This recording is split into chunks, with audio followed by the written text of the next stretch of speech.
Hello and welcome to Nexus. This week we've been featuring stories about the environment and Australia's history. And as always, there's plenty of English language learning at Nexus. Just watch out for this symbol on the screen and check out our website for more information. So what's on Nexus today? We visit a lighthouse that's saved hundreds of lives, meet a young environmentalist determined to make a difference, and end the week with music from Melbourne band Jet. But first, the Kokoda track winds through the mountains of Papua New Guinea, and it was the scene of some terrible battles in the Second World War. Alan Joyce was an engineer with the Australian Army, and he had his 21st birthday on the track.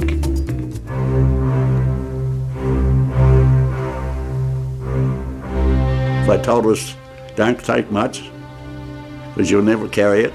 As long as you've got plenty of ammunition was the main thing. When we got to Kokoda, we had hardly any clothes at all, just all rotted away. You know, boots, all the soles off your boots and everything. We didn't even know the time, we didn't know the date, anything. That's where I turned 21 there, on that track somewhere, I don't know where. I've seen terrible things happen.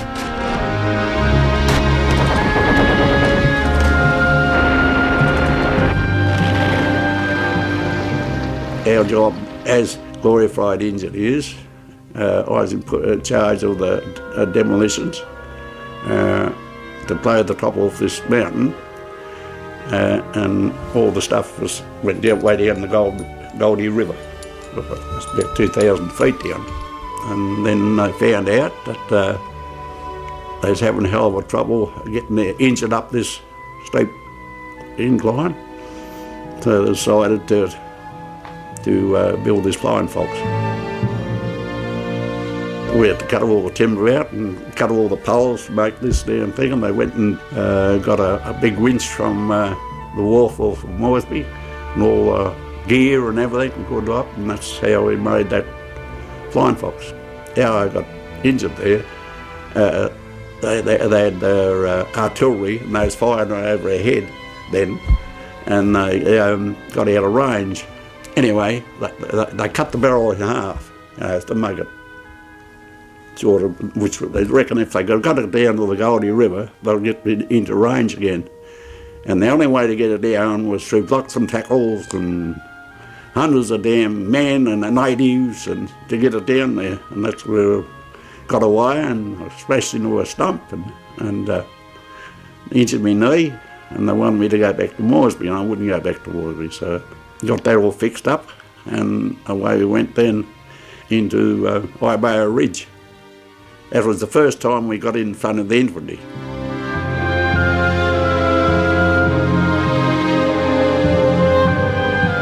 had to build a stairway, which was 2,000 stairs, golden stairway. They dropped all the equipment, which was picks and shovels and axes,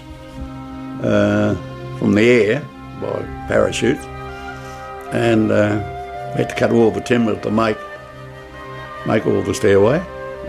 Drag it up the damn hill. There had no trucks, no other power.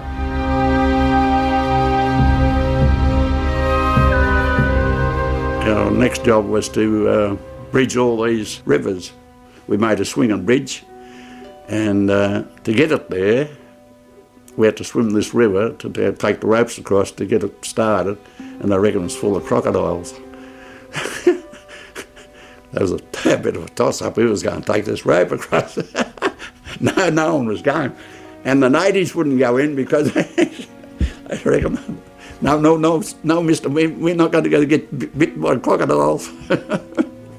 Anyway, they got across, and that's how we put a swinging bridge on. It was pretty rickety. And from there on, our job was to build all these bridges over this narrow creeks. So we done all that, got to Kokoda. Get into Kokoda, we had to build a bridge. We built a bridge out of coconut trees. Next morning we come, no bridge. The river flooded that night and took everything. Had to do it again. The TC3, well, biscuit bomber as we called them. Because the only way we was fed right through there was through these biscuit bombers.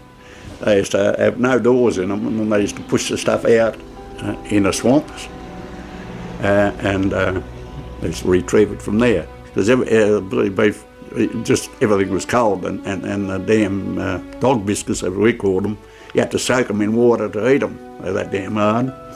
So anyway, one day I see this native. He cut down this sapling and he split it like little matches. Split. And most of the natives carried a fire stick with them. And I seen this bloke light this and this. I thought, gee, that was pretty quick. And I thought, oh, I can do that. So I said to the bloke, which